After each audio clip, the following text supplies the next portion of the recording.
The story of an entire test match day turns on its head in the last 15 minutes. It seemed like day one at Wankhede was all India, but the end suggests otherwise. We welcome Sanjay Manjrekar on ESPN Cricinfo match day on day one of the third and final test. And Sanjay, Ravi Shastri used the word harakiri multiple times on commentary through those last two overs. Is that a sentiment you echo? I mean, it used to be called harakiri because Test cricket was supposed to be played in a certain manner. And Gautam Gambhir was spot on. It's exactly the same thing that I said, to expect the new generation of players or the new generation of players all over the world to play like old times and trust their defense and have the subtle defensive skill. I think that's an unfair expectation. It's not like T20s and 50s cricket was a rebel kind of format introduced by somebody else that the players pursued and now are struggling at the test level. These are all official formats sanctioned by the management. So when you have about 80% of white ball cricket, the 20% that's left, you'll be found wanting in skills of that kind. So as Gambhir said, defense will be less and less used and attack will be the way to come out of tight spots. And that is what you see with players. And when it doesn't work, it looks really bad. And that is something that we've got to get used to and evolve as audiences, that this is how players will get out now going forward in test cricket. Hmm. It is the argument you've quoted in the defense of a lot of the younger Indian batters. But the two batters we'll focus on today, one of them wasn't part of the last 15 minutes of the collapse, not for the first time in this home season. Virat Kohli and Rohit Sharma become huge subjects of discussion, and as a result, Ravindra, Jadeja, and Washington Sundar, who was so good in the earlier part of the day, will have to wait on this show. Uh, while we're on that mindset, Virat Kohli, minutes left in the day, the need for that run, the need to go at all, especially with the experience you have? That's the way he plays. You know, Clearly he's under pressure. He's nervous. And he played that beautiful flick shot for four. That is how he tries to get in. Everybody has their own way of trying to get in and feel at home, especially when you're under pressure and a little anxious. Pujara used to play 50 balls to get off the mark. So he had that kind of style. You see Daryl Mitchell trying to play all kinds of, unorthodox shots to just get going. Virat did something that he's done all his life, trying to pick a quick single, and that is the lifeline of his batting, whatever the format. What I noticed was the ball actually traveled very quickly to Matt Henry, which he didn't expect because all along it was on the hard part of that ground. So it was not a well-judged single. The ball went quickly to him. And hats off to New Zealand, the kind of fielding that we've seen from them in important moments has been brilliant. But it was a case of another senior player, a bit tense, a bit anxious, just trying to get some runs, get back into form. So officially, we can say now with a high degree of confidence that both our senior players currently are in that horrible phase that we call being out of form. Yep, barely 300 runs for Rohit Sharma and Virat Kohli in 18 innings combined. And on Virat Kohli, I guess misjudgment is becoming a common theme. It had been misjudgment of lengths that you brought up, and this time it was a more glaring misjudgment of the run. But Rohit Sharma, I mean, there's only so much you discuss on the run out, so that's done on Virat Kohli. But Rohit Sharma, the problem seems to be getting bigger with every passing inning, Sanjay. Yes, and he's again a batter clearly out of form, a batter who is under pressure, a batter who desperately wants runs, just like Jadeja got his 5 wicket haul, and he'll be sort of a relaxed man tonight, going to bed and come back firing the next test match. That hasn't happened for both Virat and Rohit. That 100 that makes you feel that you're back. And there's been one particular way that he's got out, mostly his defense getting breached a bit too often, and to a ball that is pitched around good length. And if you see one thing, all these batters, even the batters who got out to spin, there is that thing. I'm repeating myself, getting onto the front foot, and you're not quite at the pitch of the ball. Then it's just about trying to put that bat in line and hoping that the ball hits the bat. And that is what has happened to Rohit Sharma against Bangladesh and some innings against New Zealand. Today actually was very interesting, where I'm sure he's thinking, I have to make sure I don't get out defending, but any loose ball, I cash in And it's amazing how he played those, shots to get the boundary, the timing and everything is still there. This ball was the ball that he picks up to play the short arm pull. That, shot, which is very unique to him. It's just a sort of a pickup shot more than a pull or a hook. And that is how he shaped up. And that was the reason why you saw him sort of opening up, because the ball did seem a little bit. I don't think there was extra bound that is typically one kiddy. But you see the face of the bat towards mid wicket, and that was because he had initially just that fraction of a second he was going for that pull and then decided to bail out. And unfortunately, the ball sort of reared. And the face of the bat is a clear clue that he didn't, had he just maybe played straight or committed himself to a defensive shot on the offside, maybe he would have got away. But that instinct of playing his favorite shot just got the better of him on this occasion. If we start breaking down the last few years of Rohit Sharma's international career, there are distinct phases. There's the phase after the 2019 ODI World Cup, where for 2 years he was among the best test batters, a defense spoken very highly of by all pundits. Then you saw the last 2 years where he had his white ball revolution to try and change the mindset of his team in those World Cups. Now, do you think he's in a way almost paying a price of having had that mindset change? Does that play any part in these struggles? Excellent. Yes, I think that's an excellent question. And for our viewers and fans to know the story, and it's easy to pick out faults technically, but you picked the right moment, 2019, when he got all those hundreds in England. I was right there. And one of the things that I was noticing, I said at the time as well, that he's getting one-day runs, but he's getting better as an opening batter in Test cricket, because this Rohit Sharma was very happy to start slowly, respect the good balls, play close to the body, which was one of his problems. He couldn't do that. His bat used to dangle outside off. So he was slowly, while getting all those runs in 50 overs cricket, becoming a better uh, test opener with a better defense.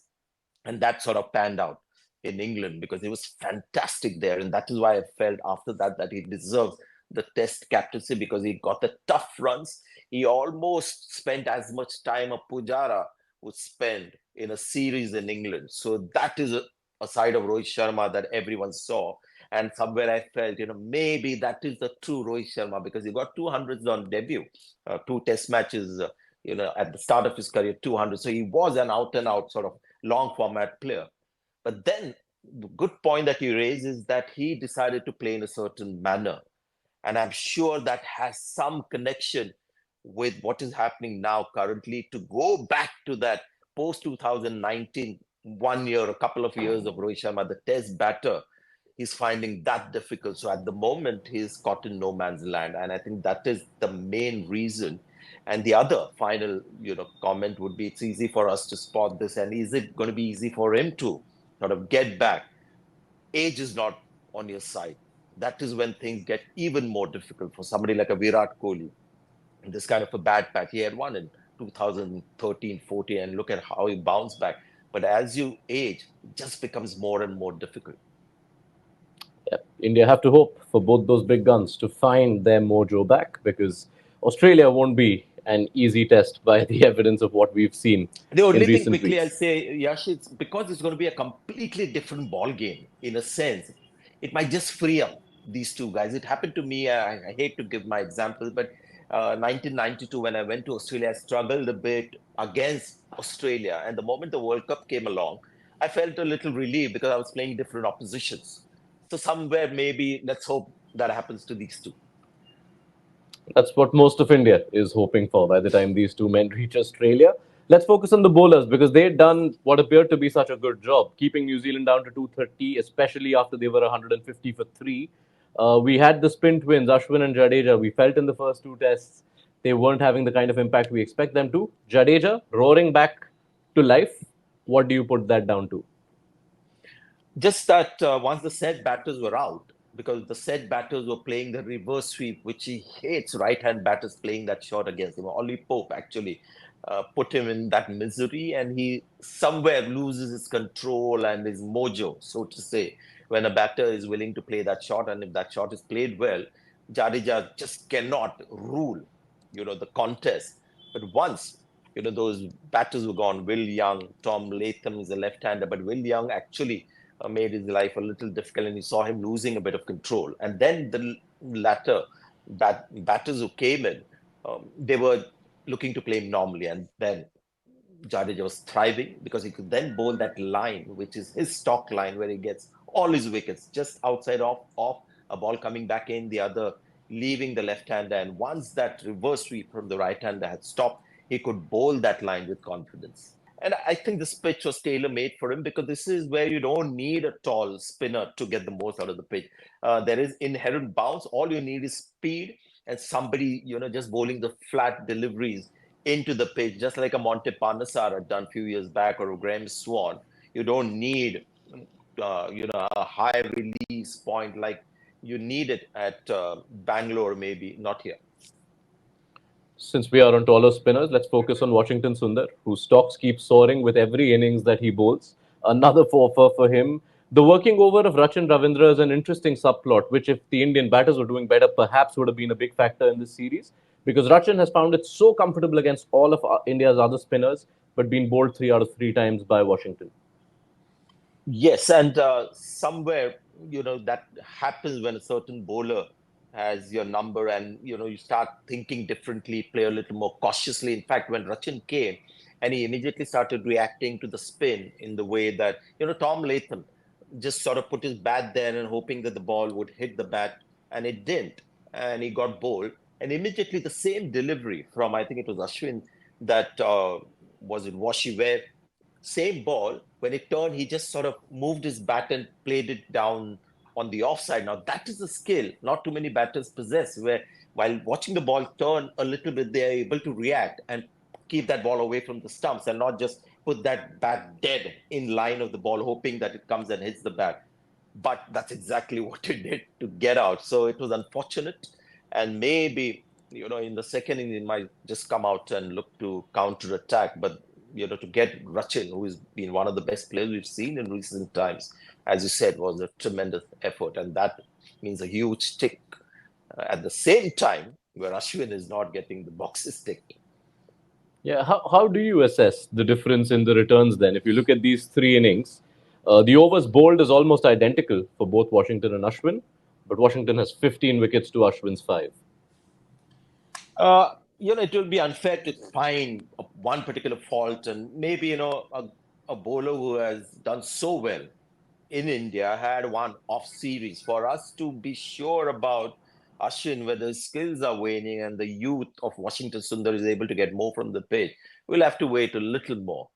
Just that he's bowling quickly, Washi about 6 kilometers quicker than Ashwin's normal delivery, but that is Ashwin's style. Ashwin is a little more, he's a bowler with a little more guile and does more with his fingers, while Washi is just a tall guy who just attacks one spot, and his average speed is 90s. So that may have been the difference, but we'll have to wait and see. Your thoughts on those two key contributions for New Zealand? Will Young and Daryl Mitchell, the bulk of the scoring in that 235.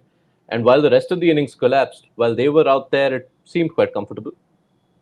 Yes, Will Young, after that second innings in the first test, when he got a quick score right at the end, I think that must have given him a huge confidence.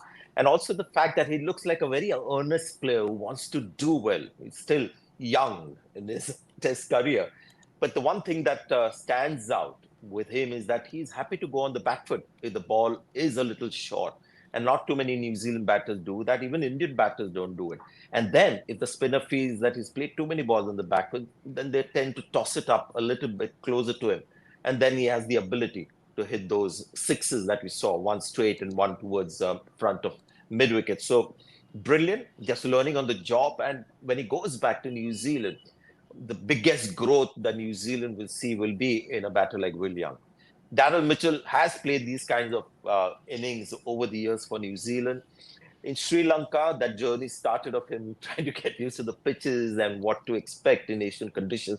Finally, he found a way, got in comfortable, and because he also has the big game, made quite an impact while he was out there. So brilliant stuff from both these batters. Final word from you, Sanjay. Around the pitch, we've seen variable turn and bounce on day one. What do you read of it, and which way do you expect it to go? I've never seen a pitch like this where there was absolutely no moisture to begin with as well, because the seamers had nothing in the first 30 minutes. It never happened at the Wankhede Stadium. Even a turning pitch will have something for the seam bowlers. It's a good thing that New Zealand batted first and India was also planning to bat first. It's a slow pitch, and that is the reason why New Zealand were able to get that kind of a score, because it's not nasty, it's not quick turn. And if a batter gets in, there's a bit of slowness. The bounce is also on the lower side, which is also not the case. So it's a very unique pitch where it has hardly been watered, maybe rolled a lot, but this pitch will not crack up, or you won't see too much of uneven bounce. You'll just see the turn being a little more pronounced, albeit a little slow. But yeah, quick bowlers who bowl a good length, it's a difficult pitch where you can, on the front foot defend that batter. So the advice should, the gospel on this pitch is try and get onto that back foot as much as you can, because the ball is not going to be keeping low. All right, sets us up for a cracking weekend of Test cricket action, and by the evidence of what we've seen, quite unlikely that the match goes beyond the weekend. Let's see which way it goes. Thank you so Okay. much, Sanjay, for your Thank time. you. Thank you. Yes. Thank you. Thank you.